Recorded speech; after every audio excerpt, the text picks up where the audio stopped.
Why is it that the largest film industry in the world, encompassing some of the most famous and talented actors, writers, and directors, fail to represent one of the most marginalized communities in the country? Isn't it the job of artists to empower the powerless? Today we'll be looking at some of the most iconic and offensive trans characters in Indian movies and TV shows. Yes, I am a cis man making this video, so I might get a lot of things wrong and I apologize for that. Any inconsistencies or inaccuracies that I present in this video are not because I am being transphobic or any sort of criticisms in the comment for it. But let's get into why Bollywood hates trans people. First of all, we can chalk this down to the portrayal of trans characters in most Bollywood films throughout history. Sure, the representation is getting marginally better these days in some films, by the way, in a very select few films.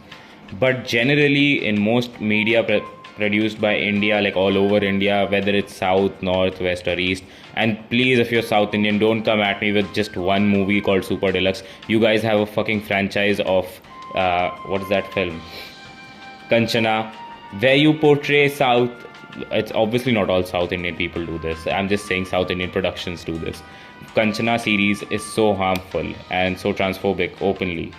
So yes, there are two characters that trans characters or trans people are shown as, and it's either as really crazy lunatic villains.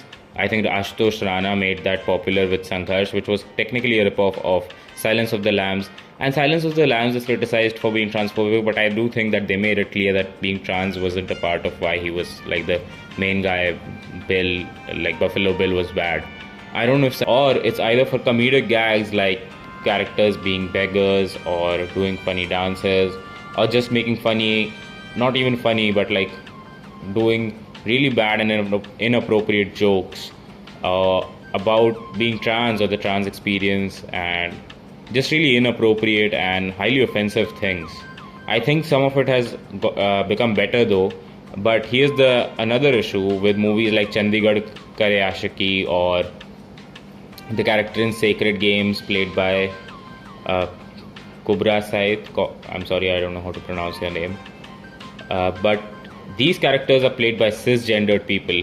Now, I'm going to play devil's advocate here for a second. Again, I know I'm a cis guy, so I am not the one who should really be telling you what is and isn't right. And the trans community, I'm not speaking for anybody here, but I'm just saying, like, if you want to make a popular massy film, you have to cast a character or an actor that is at least famous and popular and people recognize, right?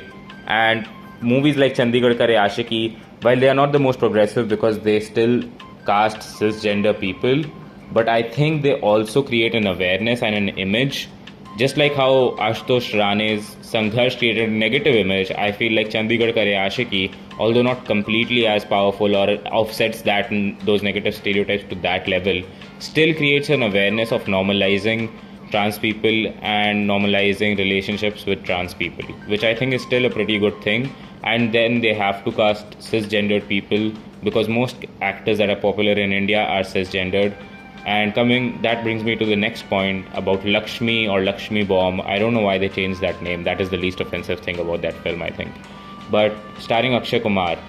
Okay, Akshay Kumar just shits on every project. Like, he makes some good projects here and there, but like he picks a handful of projects that he just completely does no research, does not care how the character is being portrayed or what the message is, what message is going to the audiences. And Lakshmi or Lakshmi Bomb was such a disastrous movie. And guess what, South Indians? It was fucking ripped off of Kanchana. So yes, we ripped it off of you guys, but also you guys made a super transphobic film like 15 years ago or 20 years ago. But that's not really an excuse, is it?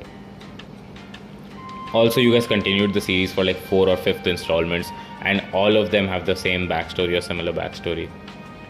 Now, a lot of people talk about Super Deluxe, and I will say that I watched the film and it was an okayish portrayal. I think it was at least not offensive or egregiously offensive like other portrayals. It did not have stereotypes, and it did try to, in a very simple way, understand what it is like being trans, or a trans person explaining to their son, to her son. I don't know if the pronouns were made clear in that film.